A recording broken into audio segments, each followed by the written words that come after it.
And as we've said, part of our missive and part of our mandate has to do with covering MLS Next Pro, since we are the flagship station for Atlanta United 2. And we saw this story come across our bow, and we're like, yeah, we got to find out what's going on. So we go to, I imagine, Barrie, Ontario, unless it's somewhere else in the Golden Horseshoe that we don't know about. Morning, Peter. Good morning. How are you? There we go. As everything equalizes with the lens and everything. That's right, John. Thanks for having me on. No worries, man. Like I said, part of our mandate missive, part of our journalistic purview here on the morning show on SDH is MLS Next Pro. Like I said, we're the flagship for Atlanta United 2 on the audio side. And I saw this story come across our bow, and I'm like, yeah, I got to catch up with you and find out what's going on. And our audience, based here in the southeastern United States, they know about MLS Next Pro. They know about Toronto Right.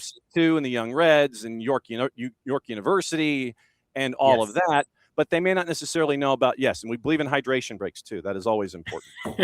But they may not necessarily know about Barrie, Ontario, its place in the Golden Horseshoe, and where everything lies in the decision-making process. So since you are the grand exalted poobah of this whole thing that is up there in Barrie, Ontario, as he's multitasking, he's conducting business meetings at the same time.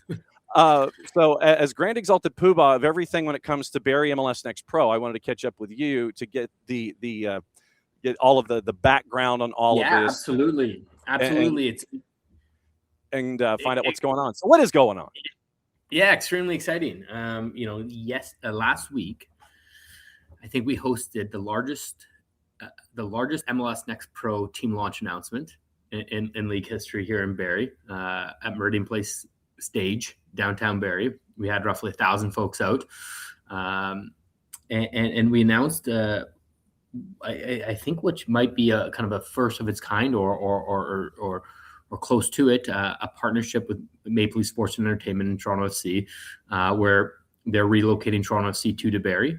We're building them an iconic small soccer stadium. I think probably one of the first of its kind in Canada.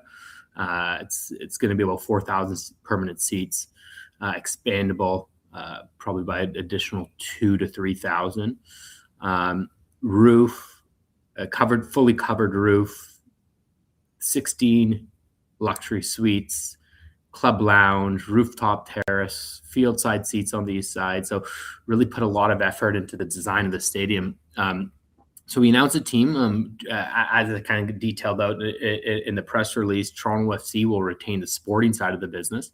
So from a player's perspective, from a coaching perspective, they'll retain that. And our group here in Barrie is going to run the operations of the team from a revenue, from an operations standpoint, from a game day standpoint. Will be our sole responsibility to build a club here in a community that is about, let's call it, an hour to an hour and a half north of downtown Toronto, 45 minutes north of the major airport here in Toronto. But it's a community that I've been a part of now for the last 5 years. I started a semi-professional team here first, and that loves soccer. So I think the MLS and the MLS Next Pro environment and supporters are going to be really, really impressed by this community, and it's going to be a lot of fun to come visit Barrie for away days as well. Yeah, you mentioned where it's 90 kilometers-ish, 55, 56 miles north of Toronto on the whole, and you fly into Pearson, and this way you get to avoid the QEW completely. You just get to head north and not have to worry about the traffic patterns or anything like that. John, it sounds like you've been to some away days in Toronto. Well, full disclosure, one of my past lives, I was the U.S. correspondent for the Score Television Network when they did sports. Okay, very good. Very good. Yeah. We're one of our media outlets here in Canada. All about King Street and camping out and walking down to Gretzky Steakhouse, and grew up on CP24 in my impressionable years, and Gordon, and trust me, I probably know entirely too much than anybody about Toronto. Maybe more than me. But I wanted to ask about the buildup in this, because how far back was the brain power to sit in a room with hermetically sealed glass and glass tables and matching chairs to sit there and go, yeah, we probably should A, build a barn, and B, it should be MLS Next Pro. How far back are we going here? Well, I started with a couple guys from the Canadian national team, Julian de Guzman, Atiba Hutchison, Kyle Aaron, Janine Becky, and Daniil Henry, a semi-professional team in Barrie called Simcoe County Rovers. Right. We play, the team still operates. We sold the team last year, but the team still operates. And actually, just congratulations to Simcoe County Rovers. They just won the women's division for a second year in a row. We saw some really great traction with the team. We won the Ontario Championships. We actually played against Toronto FC in the Canadian Championships in 2024. We brought a record 2,000 away fans to BMO Field in Toronto for that match that we played in the Canadian Championship in 2024. So I would say I think the idea started percolating that, hey, maybe we might really have something here. That we can continue growing. Obviously at the League One level or this third division level and MLS Next Pro, completely different budgets and paths. So I think the idea started kind of percolating at that moment back in April 2024, but it really kicked off. I would say spearheaded by the city and another local group to say, hey, I think there's an opportunity to do a public-private partnership and build a soccer-specific stadium in their downtown core. I think this opportunity really only happens with kind of a joint effort from Toronto FC, from the city, and from a local group. Really a symbiotic relationship that's so far to this point of announcements working out very well, and seems like everybody's benefiting and kind of getting what they want out of this relationship. Obviously, when Maple Leaf Sports and Entertainment knocks on your door, you sit there and it's like, yeah, we should listen to this conversation. But were there any thoughts when this idea was percolating about building this stadium in the downtown core of Barrie, of going into a different league? Because there is a bit of an alphabet soup that is growing in Canada when it comes to Canada-specific leagues. Was there any thought about going into those other places, or has this just been locked in with Toronto FC and Maple Leaf Sports and Entertainment? No, it's been locked in since day one. I mean, Maple Leaf Sports and Entertainment and Toronto FC are a real catalyst behind this. Without them, this wouldn't be happening. The city wouldn't be supporting to the tune of $26 million a soccer-specific stadium in the downtown core. Toronto FC obviously is Canada's most decorated football team, and has a long history here. Really having that name and investment in sporting, I guess the sporting operations from Toronto FC was a really big get for the city. So I think we were laser focused on making a deal happen with Toronto FC and MLS Next Pro. I think there's some amazing other opportunities here in Canada, and where I'm a big fan of the Canadian Premier League. Season ticket holder myself with Hamilton Forge, so big supporter of that league. But for the economics of this deal and the structure of this deal, we've really found ourselves in an amazing place where, again, Toronto FC is getting what they want from the sporting standpoint, and an amazing local partner that they trust in the operations of us, of operating the team in Barrie. And then the city of Barrie, they're bringing their first professional sports team to the city. The city has an OHL team, primarily. OHL is an amateur league, albeit an amazing league and well followed league. They average about 35 to 4,000 fans a game there. But it's a little bit different when you're welcoming in the likes of Atlanta United 2 or New York Red Bull 2, Chattanooga to Barrie, as opposed to some municipalities that are an hour away. When you're trying to piece all of this together, it's an abandoned property, former school property. I guess technically, since the school's no longer there, I guess it's abandoned because so real estate is there. When you I think capacity for soccer, I think, is 3,500. You're looking at 8,500 for other events and things like that. When it comes to turning over, the first shovels and all that kind of stuff, you tear the chain link fence down, you have your big ceremony, putting shovels in the dirt. How long do you anticipate from that moment to getting the stadium up and running? Because your weather there in Ontario province is a little different than some other places, and you're going to be fighting Absolutely. Mother Nature, who's undefeated. So what's the timetables and how do you navigate all that? Yeah, so we're right in the throes of detailed design right now. So you mentioned 3,500. That was the announced capacity. I think my hope is we can push that up to 4,000 or just over 4,000 permanent seats to give us a little bit more room to sell more inventory and tickets and probably build one of the mini first class environments in MLS NEXT Pro. We're going to site plan submission in August, which is important. That kind of really kicks off the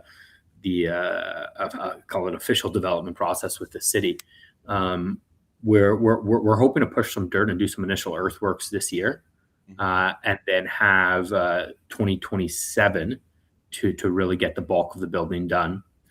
We'll then kind of bleed into 2028 with some final fixturing and open up well in advance of the 2028-2029 season. And so when you have a project like this, I always like to ask those individuals that are like right there on the front lines of a project.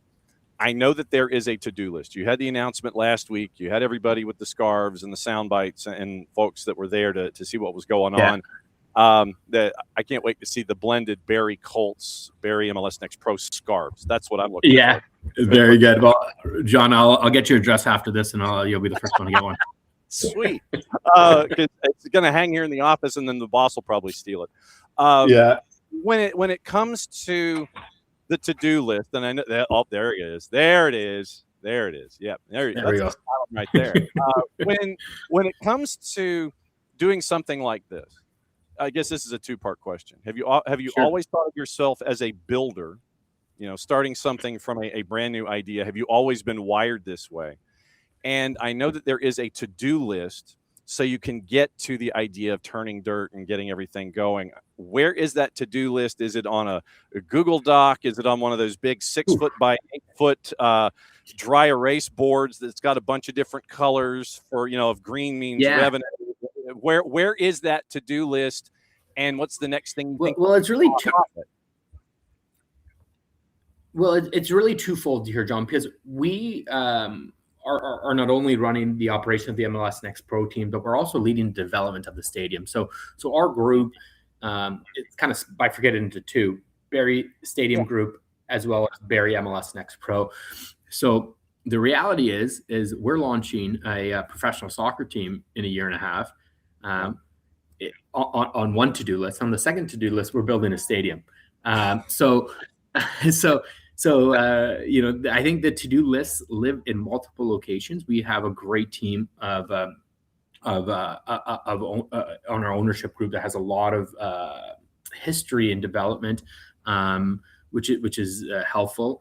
But again, I just going back to my point, I think of it really as almost two separate projects that are happening simultaneously and are really married. The stadium development piece is much more about figuring out how to build this thing as quickly as possible and getting materials and contractors locked in and getting a site plan approval in and working with architects on that, which is a little bit more, I would say, of a science than an art. And then launching a professional football team in a community that's never had one at this level is more of an art than a science. We're looking to in terms of next steps and really what we're doing, we're going to be launching a season ticket or founders membership deposit program shortly, exclusive to kind of priority access registrations. We've seen tremendous influx of inquiries across the board. If you look at what Grand Rapids is doing with AC Grand Rapids and their program, our hope is to mirror that. So there's really two separate kind of verticals, or two separate pathways here, one being building a stadium and one being launching a club. And I think we've announced a club last week, we've announced a stadium last week. That's really kind of kicked it off in the public light. But now we get to, I guess, enjoy the hard part of building a stadium in 18 months and then launching a pro club at the same time under the same timelines. So when you have questions, and it could be about art turning to science or science turning into art, who's on your speed dial that will pick up instantly, because you'd be like, man, I don't know what I've got to do here? And so who are those reference points and those role models for you that you can sit there and dial up and go, I know they'll answer my question for me like this because I'm up against the clock? Yeah. Well, our relationship with Toronto FC is extremely strong. So Toronto FC has an amazing group of individuals that make up that office, leading with Chris Schufelt there. So there's a lot of support from Toronto FC, and I think some of the initial things we've done we've really leveraged some of the learnings from that organization when they launched 25 years ago. Some of the same individuals are still there today or close to it. Our ownership group and chairman Jamie Massey, he also founded the Barrie Colts of the OHL. So he brought the Barrie Colts in and built their arena under a very similar structure as to how we have the structure with the MLS NEXT Pro program. So I know with the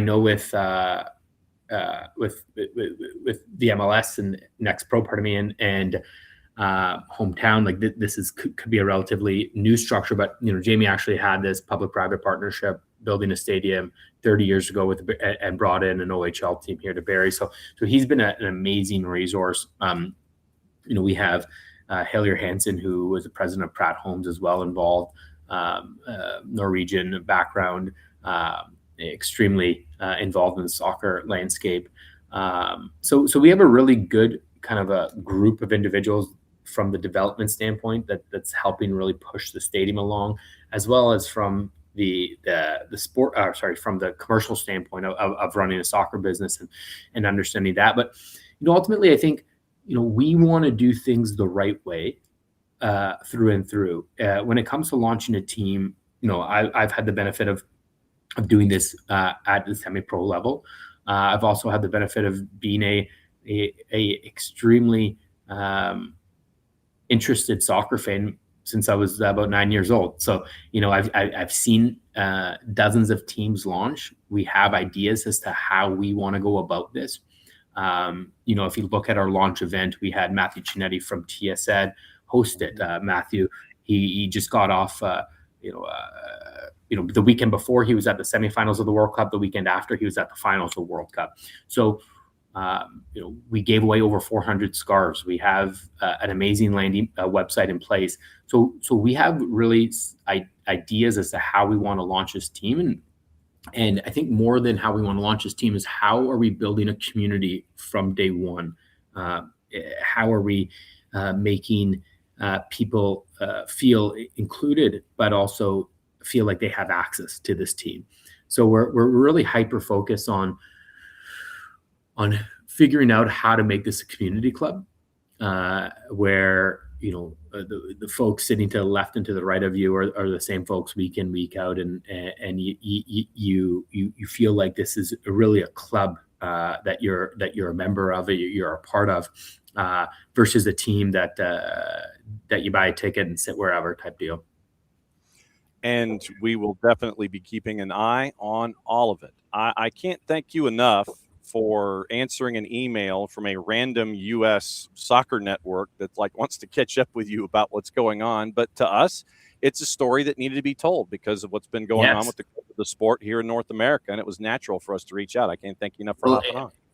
Absolutely, John. And just a quick closing remark. I mean, I'm just tremendously proud to represent Barrie at the MLS Next Pro environment. I mean, to see the growth in the league over the last couple of years, notably the last really year to two, has been phenomenal. So much credit goes to Ali Curtis and the team at MLS Next Pro.